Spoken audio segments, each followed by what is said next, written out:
And last week we had Robin and Stephanie Jones read a prayer for our nation for Black History Month. And I think it's significant. And I think it's significant that the church recognize the importance of Black history, not only in our nation, but also in the Bible. There are people in the Bible that we don't associate with being Black or Black history. I think it's pretty obvious that I'm white. And I was raised in a white neighborhood. I went to a school that had 3 black people in it. 1,100 students, 3 black people. So, and these 3 black people happen to be my friends. And I've talked here before about my relationship with people of different colors and how when I was a little boy, when I was in the first grade, I had heard somebody use the N-word. I didn't know I was in the first grade. I didn't even know what it meant.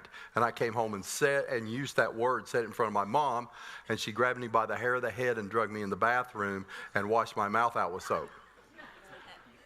Pardon? And yeah, that's what happened here. So, yeah, thanks, Mom. And so from that day on, I never said it again, but I probably was in the 5th grade before I even knew what it meant. I just knew that's not good. I don't want to go through that again. My first girlfriend was Black. When I was in the 3rd grade, her name was Yvonne. And, my family, nobody had a problem with that. That wasn't so growing up, I didn't grow up with a history of racism in my family like some people have and have had to overcome.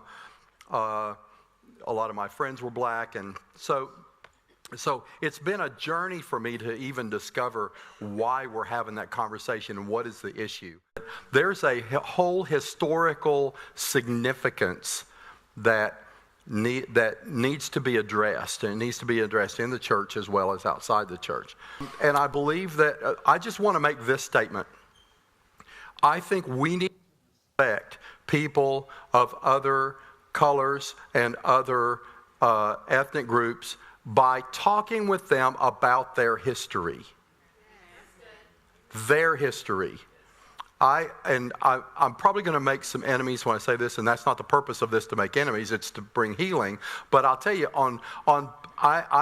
I'm reading polluted history from both sides. When I'm trying to find out about Black history, and people say, "Oh, read this book or watch this movie," and I've watched some movies and things that have really been helpful.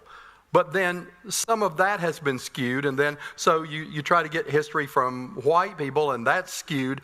And I found the best way to find out about a person's history is to ask them. And they can tell you about their father, their grandfather, their great-grandfather, their heritage. They can tell you about where they came from, how long have they been here, were their great-great-great-grandparents in slavery. They can tell you all of that, and you can learn from their history just by talking to people.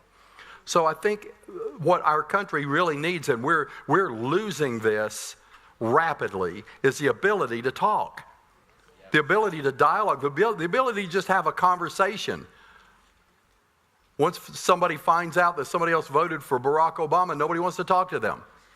Or they find out they voted for Donald Trump. Well, I'm not talking to you. We're going to scream at each other. And we've lost, and that has crept into the church. And it's dangerous.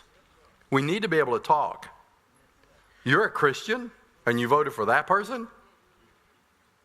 Explain it to me.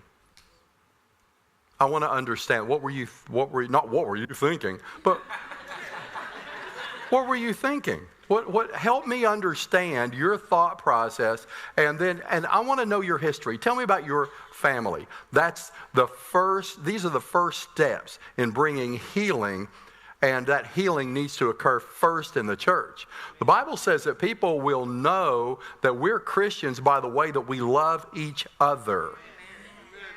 And so the world should be the world is just flying apart over this stuff. And they should be able to look at the church and go, well, they've got it together. Let's figure out what they're doing. But instead, there's all this fighting going on in the church too. And that's got to stop. So I just wanted to say that. I loved what Robin Jones prayed last week when he prayed, one day we won't need a Black History Month because Black history will be a part of American history. That was powerful. When I heard him say that, I thought that's one of the most powerful statements I've ever heard. But I want to say to you, I want to challenge you to find a person of another race and go to them because they are. And I want to encourage you to have a dialogue with that person. I want to know your history. I'm Lily White, was raised in a Lily White neighborhood, went to a Lily White school, and I don't know anything about your history except what I've heard from white people.